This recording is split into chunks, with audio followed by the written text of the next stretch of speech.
When you finish filling out your Google Doc with your notes on all the videos, then it's time to write 3 sentences, one for each group that you're supposed to be choosing a video for.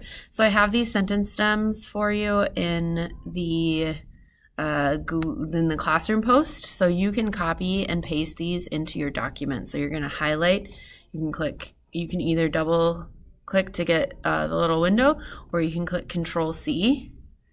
And then you're going to go over here and same thing. You can either click with both fingers to get paste, or you can click Control V.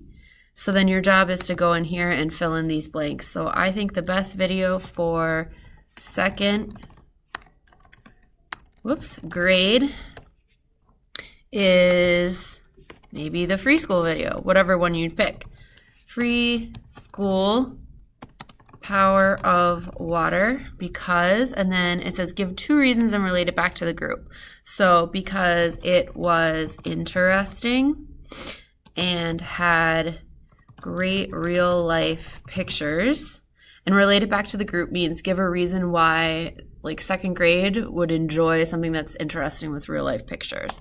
And I think the pictures would be something for the second graders to look at. Okay, that's all you have to do. If you want to do more, you can definitely do more, but that is kind of like the basic sentence I'm looking for. So notice that it's pretty complete. There's a lot of information there. I'm not just saying for 5th grade I would show this video, or for 5th grade I would show this video because it was cool. Okay, so there needs to be something that tells me that you watched the video and that you know why it would be good for that age level.